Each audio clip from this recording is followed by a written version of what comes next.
رسول کریم صلی اللہ علیہ وسلم نے ارشاد فرمایا کہ بہادر وہ نہیں ہے جو دوسرے کو لڑائی میں پچھاڑ دے، بہادر وہ ہے کہ جب اس کو غصہ آئے تو غصے کی حالت میں وہ اپنے آپ کو قابو میں رکھے اور غصے کی کیفیت جو ہے وہ اس کو غلط بات کہنے پر مجبور نہ کرے، وہ ہے بہادر جو اپنے نفس کے اوپر قابو پائے۔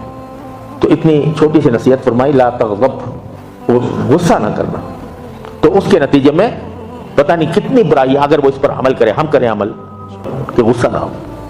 ارے ساری بہادری اپنے ماتحتوں پر جتاتے ہو، اپنی بیوی پر جتاتے ہو، اپنے اولاد پر جتاتے ہو، ساری بہادری کہ جو تمہارے سامنے کھڑے ہو کر تمہارا جواب بھی نہیں دے سکتے۔ یہ رسول کریم صلی اللہ علیہ وسلم کے ارشاد ہے کہ خیرکم خیرکم لنسائی وانا خیرکم لنسائی، او کما قال صلی اللہ علیہ وسلم، تم میں سب سے بہتر وہ ہے انسان، سب سے بڑا بہتر انسان وہ ہے جو اپنی بیوی کے ساتھ اچھا سلوک کرنے والا، اور میں تم میں سب سے زیادہ اپنی بیویوں کے ساتھ بہتر سلوک کرنے والا ہوں۔ الکاظمین الغیظ والعافین عن الناس، غصے کو پی جانے والے اور لوگوں سے درگزر کرنے والے۔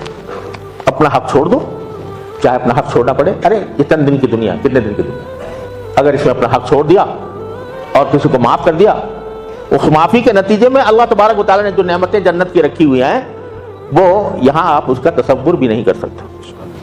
تو اللہ تعالیٰ ہمیں آپ کو اس کی توفیق عطا فرمائے کہ غصہ نہ کریں اور جس سے بھی بات ہو حسن خلق کے ساتھ ہو۔ ایک حدیث میں رسول کریم صلی اللہ علیہ وسلم کا ارشاد مروی ہے جو ہمیشہ یاد رکھنا چاہیے کہ اگر میں کسی دکھی انسان کو کہ دکھ کو دور کر دوں، کسی بھی طرح اس کے دکھ کو دور کر دوں، تو میری اس مسجد یعنی مسجد نبوی میں مجھے 1 مہینہ اعتکاف کرنے سے زیادہ افضل ہے۔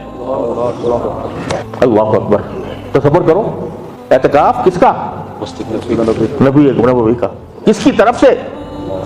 رحمت للعالمین صلی اللہ علیہ وسلم کی طرف سے۔ اور فرماتے ہیں کہ 1 مہینہ میں اس مسجد نبوی میں اعتکاف کروں، اس سے زیادہ میں افضل اور بہتر سمجھتا ہوں کہ کسی دکھی انسان کا دکھ دور کر دوں۔ یہ ہے اسلام، یہ ہے۔ السلام علیکم ورحمۃ اللہ وبرکاتہ۔